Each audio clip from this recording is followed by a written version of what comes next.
madadaldal. So hi guys, pupunta na pala kayo sa aming pagsiswimming.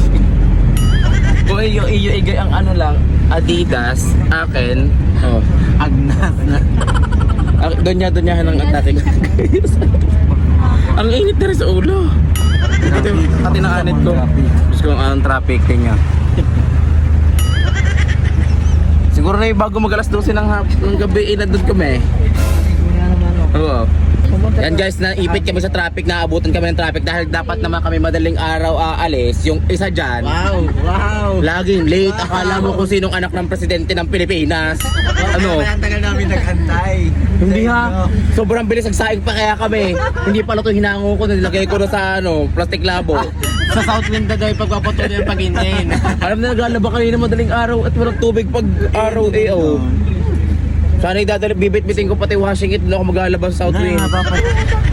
Guys, sa sobrang init na gustuhan ko, edi arin na lang na sombrero nga rin ang aking panangga. Ganyan, para ako may kambal sa uma, Diba?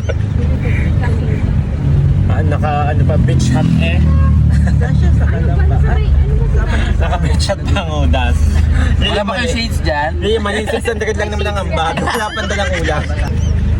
Kung hindi mag-garning parang si Mama Mary. Admin. Sobrang init. Wow, iba ka lang talaga. Admin sila. Ano takot mangitim? Ang sakit na sa balat ng init ha? Kahit ako'y mangitim din basta hindi masakit sa balat, okay lang. Balot na ako parang sanggol Napakadaming tao.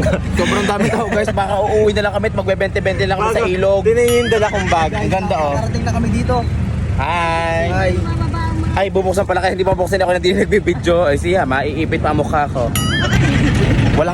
Ang panty ko'y nalaglag na Hawak kay Arit, ang panty ko'y nalaglag, sisimutin ko muna. Sa pagkuha ng mga gamit, ang panty ay nalaglag. Pakitang tao lang naman kasi may video ako. Kung hindi dahil sa'yo, madaling araw pa lang, nandito na tayo. Bakit kasi late? Anong ginawa mo? Hindi ako late. Maaga lang kayo. Huwag ka magtago, May kaso ka bang tinataguan? Bakit ka lang kaganyan? Diesel blower. Nauna ka pa sa amin mag-swimming, bakit nangitim ka na agad? Shoutout sa mga tropa pips namin, yan. Kay engineer, kay technician girl, yes. Lawyer. At kay mag-vulcanize ng labi. Ay Manuel, bakit naman yung... Hayaan mo at talagang pag may paugi dito, igaganto ko na lang yan. Wow, ganda mo ang itim mo may itim ang ganyan. Parang kidlat, ba't may kidlat? Patingin na sa'yo, iangat mo, may namumuong bagyo dyan. Hoy, nakabelo. Bagyo dyan. Belo? Only Belo kasi my skill, pero expired ang nagamit. Only Belo. Kukuha daw siya Family ng kwarto. room 2.5. Eh, 4 to 5 lang. Natin. Hindi, halinhinan daw. Halinhinan, gawa ng tayo 10, di 5-5, set by set. Ring ang bag ko. Sa CR ka na maliban ito. Wala bahala. Oh, 950 to, anti-rabi. 950, kulang kulang. 1.5 na lang, kahit sa 1.5, 950 to. Guys, dahil hindi na available ang gazebo at saka yung table, ay kami tigil-tigil isang monoblock na lang ang kinuha para sisikwenta lang ang bagan. Dine, areho ang sasakyan namin. Para kami wheelchair. Thank you nga pala sa aming mami na nag-aasikaso sa amin.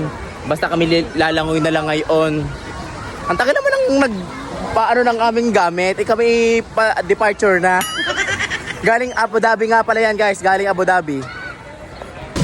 Kakain na ako guys. Talagang ako yung butas na sago. Kaya hampas yung hawak mo sa ulo mo. Sige. Talaga sinusubukan niya ang galit ko guys. Alam naman nagtatrabaho dito ng pinggan. Alam na kakain na kakain ako guys Kakain naman sa ako. Wala. Nagsama na yung bawal magutom. Habang ang mga kasama namin guys ay busy sa pag-asikaso, kami naman busy sa plato. Yan ho, umuna na ng pagkain. Ang mga kasama ay nag-aayos pa. Oh. Rating na Ayoko, gutom na sana Maawa ka naman sa akin. Alam ko gabi ang aming nakunan ay 2 tuyo lang ang ulam. Namingay pa sa kapitbahay ng kanin. Ay paano ka namang mapupusog niyan? Nakakaawa naman pala. Nakakaawa ng Sige na, buhay ko kain na. Salamat. Ano guys, spaghetti pwede na din. May mamaya. Mamaya, sige.